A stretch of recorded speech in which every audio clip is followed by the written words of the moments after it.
Hey everyone, welcome to the open question. People have been praying for thousands of years. Praying for health, praying for rain, praying for peace, praying for answers. Yet, with all this effort, the world still suffers from disease, droughts, wars, and unanswered questions. If prayer truly worked, shouldn't we see at least some measurable, consistent results? But when prayer is put under a logical lens, it begins to fall apart piece by piece. At its core, prayer is the idea that you can communicate with an all-powerful being and ask for something, whether for yourself or others, and that being might intervene in the natural world to fulfill the request.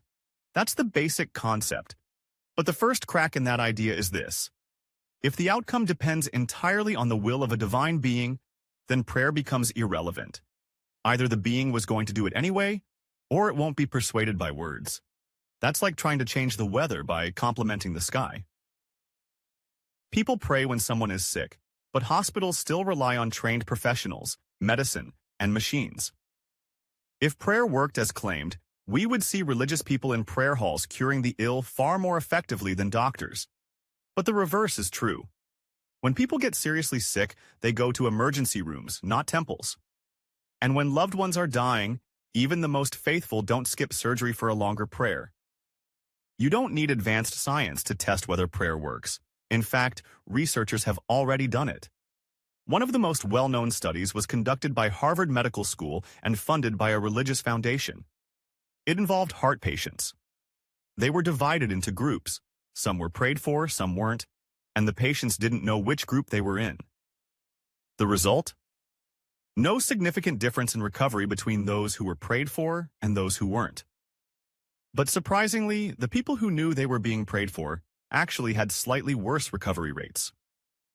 Maybe the pressure of being the focus of divine attention made them anxious. Even if someone believes that God works in mysterious ways, the logical issue still stands. If a prayer is answered, it's considered a miracle. If it's not, people say, well, God had other plans. That means there's no outcome that disproves the belief. That's not a testable claim. It's a safety net for any result. You can't lose because the rules keep shifting to accommodate failure. If a process gives the same results whether you do it or not, then it has no functional value. That's what prayer turns out to be. The sun will rise whether you pray or not. Diseases will spread whether you pray or not. And your favorite team will win or lose regardless of how many people bow their heads in stadiums. If we apply the same logic to anything else, say, a medicine, it wouldn't survive a single trial. Let's say there's a glass of water and you say a prayer asking it to boil. You wait 10 minutes, and it doesn't. Now you place it on a stove, turn on the flame, and it boils in 2 minutes. One process gave you results. The other didn't. This is how logic works. Repeatable results from known causes. Prayer fails this every time. It produces no consistent, repeatable outcomes that differ from chance. Some people argue that prayer is not about getting what you want, but about feeling closer to the divine. That's an emotional argument, not a logical one. Feeling better isn't proof that something external happened. Meditation can calm the mind. Music can soothe the heart. That doesn't mean there's a God behind every guitar or every breath. Emotional comfort doesn't equal external truth. If someone says, prayer helped me through a tough time, what they really mean is, I used a method of coping that worked for me. That's valid as a personal experience, but it doesn't prove divine intervention. People also say alcohol helped them cope, or talking to a friend, or punching a pillow. None of those require a supernatural being to function. They're tools for managing stress, not evidence of another realm. And then there's the issue of conflicting prayers. In sports, two teams pray to win. One loses. In war, both sides pray for victory. One suffers. In courtrooms, both sides ask for justice in their favor. Someone goes to jail. Whose prayers get answered? And if both don't, then what's the point of praying at all?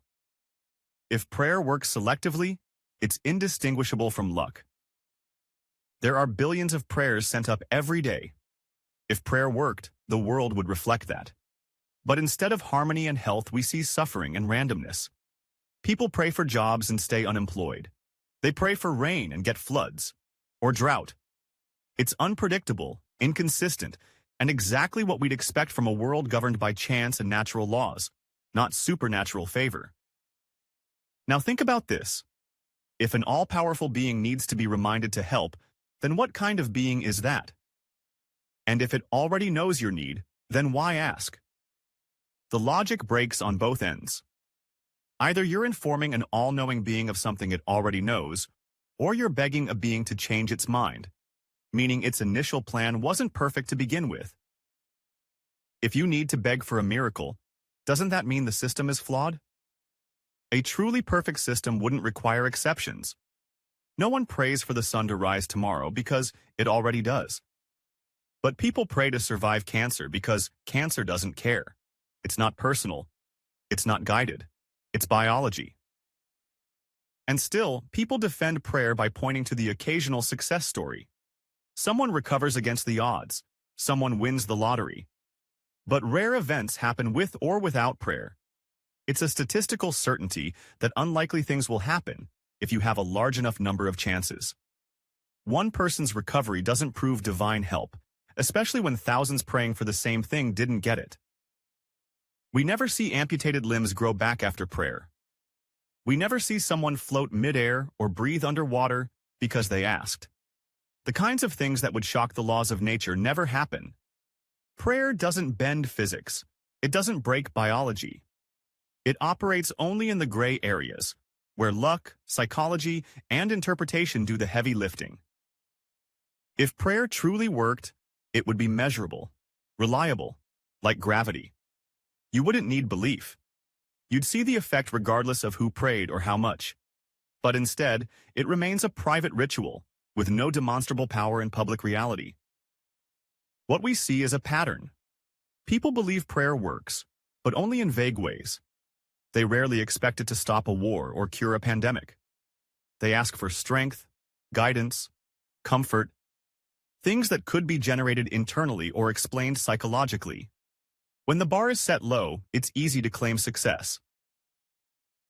Religion, however, promotes the idea that prayer is powerful, that it can heal, guide, transform. But this is marketing, not evidence. It creates hope without delivering outcomes. It sells an idea that can't be tested without crumbling under scrutiny. And it does this while telling people to ignore the failure rate. That's why prayer fails every logical test. It doesn't produce consistent results. It doesn't outperform chance. It doesn't stand up to controlled experiments. It contradicts the very nature of an all-knowing, all-powerful being. And when it fails, the blame never goes to the idea itself. It's always redirected. You didn't pray hard enough. You didn't have enough faith. Or it just wasn't meant to be. But logic doesn't work like that. When a hypothesis fails, it's discarded or revised. It's not worshipped. If prayer were a scientific theory, it would have been thrown out centuries ago. It survives only because it's protected by emotion, tradition, and fear. Not because it has any rational backbone. And the real tragedy is this. While people kneel in prayer, real solutions wait. Science, compassion, education, action, these change the world. These feed the hungry, cure diseases, lift people out of poverty. If all the hours spent in prayer were used in action, the world might actually begin to resemble the one people pray for. Thanks for watching, and I will see you next time.